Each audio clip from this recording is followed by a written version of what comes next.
Hello everyone, welcome to another new video. In this video, I will show you how to fix Play Store not working on Infinix Smart 20. Let's start the video if you want to fix this problem. So first of all, go to App Library.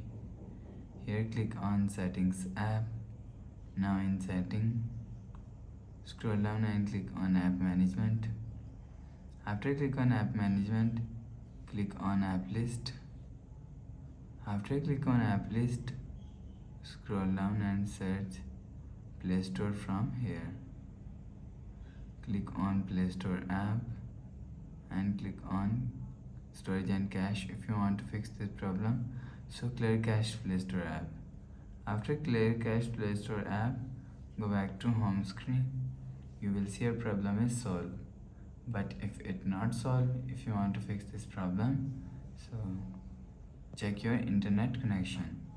Internet connection is work properly, you will see your problem is solved.